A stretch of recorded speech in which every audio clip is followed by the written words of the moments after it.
আসসালামু আলাইকুম। বগুড়া কুকিং স্টুডিওর আজকের আয়োজনে আপনাদেরকে স্বাগতম। আপনারা সবাই কেমন আছেন? আশা করি সবাই ভালো আছেন। আমিও আলহামদুলিল্লাহ ভালো আছি। আমার আজকের রেসিপিতে থাকছে 2 ধরনের মাছ ভর্তার রেসিপি। এই রেসিপিটা আমি কিভাবে বানিয়ে নিচ্ছি চলুন তাহলে দেখি। প্রথমে আমি টাকি মাছের ভর্তার রেসিপিটা বানিয়ে নিচ্ছি। প্রথমে আমি তেল পরিমাণ মতো দিয়ে এর মধ্যে কুচি করে রাখা পেঁয়াজ দিয়ে একটু ব্রাউন করে ভেজে নিচ্ছি। যখন এরকম ব্রাউন কালার হয়ে আসবে তখন এর মধ্যে রসুন আর আদা কুচি দিয়ে দিচ্ছি। এগুলো দিয়ে আমি আরও কিছুক্ষণ নেড়েচেড়ে ভেজে নেব। যখন এরকম কালার চলে আসবে সে পর্যায়ে এর মধ্যে আমি কাঁচামরিচ মাঝখান দিয়ে চিড়ে নিয়েছি, সেগুলো দিয়ে এর মধ্যে আমি টাকি মাছগুলো দিয়ে দিলাম। দিয়ে সেদ্ধ হওয়ার জন্য পানি দিয়ে দিচ্ছি। পরিমাণ মতো লবণ আর হলুদ দিয়ে দিলাম। এখন নেড়েচেড়ে সব মশলার সাথে মাছটা মিশিয়ে নিয়ে আমি সেদ্ধ হওয়ার জন্য ঢাকনা দিয়ে দিচ্ছি। মাঝে মাঝে ঢাকনা খুলে নেড়েচেড়ে দিয়েছি। এখন মাছটাও সেদ্ধ হয়ে গেছে আর পানিটাও টেনে গেছে।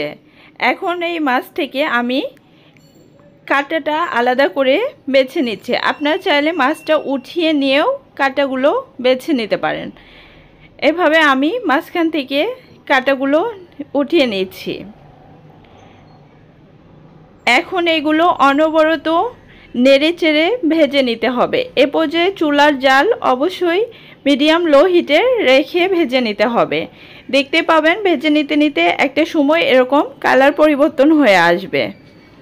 এরকম হয়ে আসলে আমি এগুলো নামিয়ে নিব।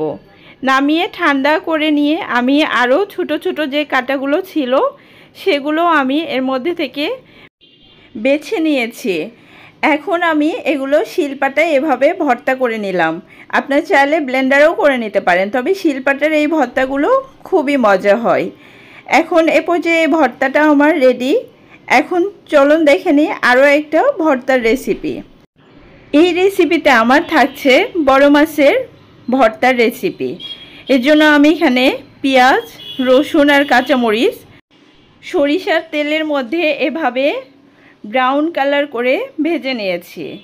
এখন এর মধ্যে আমি দিয়ে দিচ্ছি আগের থেকে ভেজে বেছে নেওয়া বড় মাছের যে পিসগুলো বেছে নিয়েছিলাম সেগুলো এর মধ্যে দিয়ে দিলাম।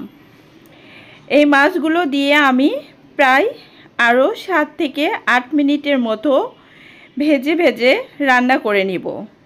এই মাছগুলো ভেজে নিতে নিতে একটা সময় দেখবেন কালারগুলো পরিবর্তন হয়ে আসছে। এরকম হয়ে আসলে সে পর্যায়ে এগুলো আমি উঠিয়ে নিচ্ছি।